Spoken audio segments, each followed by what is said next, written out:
हर 12 साल में लगने वाले महाकुंभ मेले का आयोजन अपने चरम पर था। करोड़ों श्रद्धालु गंगा में आस्था की डुबकी लगाने के लिए उमड़ पड़े थे। पूरा वातावरण भजन कीर्तन, मंत्रोच्चारण और शंखनाद से गूंज रहा था। साधु संत तपस्या में लीन थे तो कहीं श्रद्धालु अपने पापों से मुक्ति की प्रार्थना कर रहे थे। सुमित्रा देवी, एक 75 वर्षीय वृद्धा, अपने बेटे रमेश, बहू सुनीता और पोते नातियों के साथ इस पुण्य स्नान के लिए आई थीं। वर्षों से वह इस पावन अवसर की प्रतीक्षा कर रही थीं। उनके चेहरे पर भक्ति और उत्साह की चमक थी।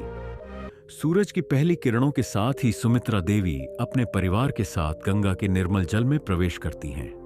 उन्होंने आंखें बंद की, हाथ जोड़कर प्रार्थना की और श्रद्धा से डुबकी लगाई। मन को असीम शांति मिली, मानो जीवन की सारी चिंताओं का अंत हो गया हो। जैसे ही स्नान समाप्त हुआ, मेले में भीड़ अचानक बढ़ने लगी। चारों ओर लोगों की धक्का मुक्की शुरू हो गई। सुमित्रा देवी का हाथ बहू की साड़ी से छूट गया और वह तेजी से आगे बढ़ती भीड़ में खो गई। सुमित्रा देवी घबराई हुई थीं। उन्होंने इधर उधर देखा, लेकिन परिवार कहीं नजर नहीं आया। वह किसी से मदद मांगती, लेकिन कोई सुनने को तैयार नहीं था। थक हार कर वह पुलिस चौकी पहुंची और अपनी गुमशुदगी की रिपोर्ट दर्ज करवाई। लेकिन वहां पहले से ही हजारों लोग अपने बिछड़े हुए परिजनों की तलाश में जुटे थे। कोई सहायता न मिलने पर सुमित्रा देवी एक मंदिर के पास बैठ गई।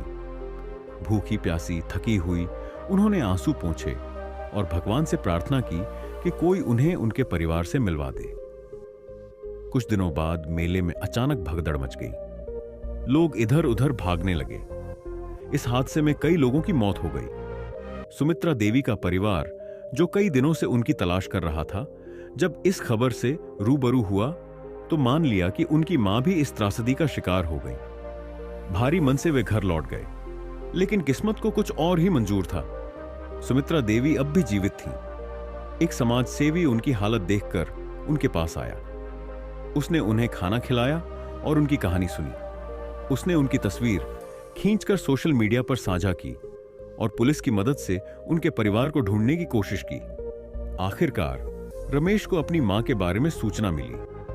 वह तुरंत वापस मेले में आया और जैसे ही उसने अपनी मां को देखा, उसकी आंखों से आंसू छलक पड़े।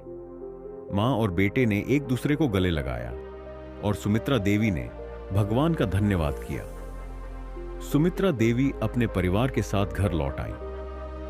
यह अनुभव उनके लिए कष्टदायक था, लेकिन उन्होंने सीखा कि परिवार को कभी अकेला नहीं छोड़ना चाहिए और मेले जैसी जगहों पर सावधानी जरूरी है।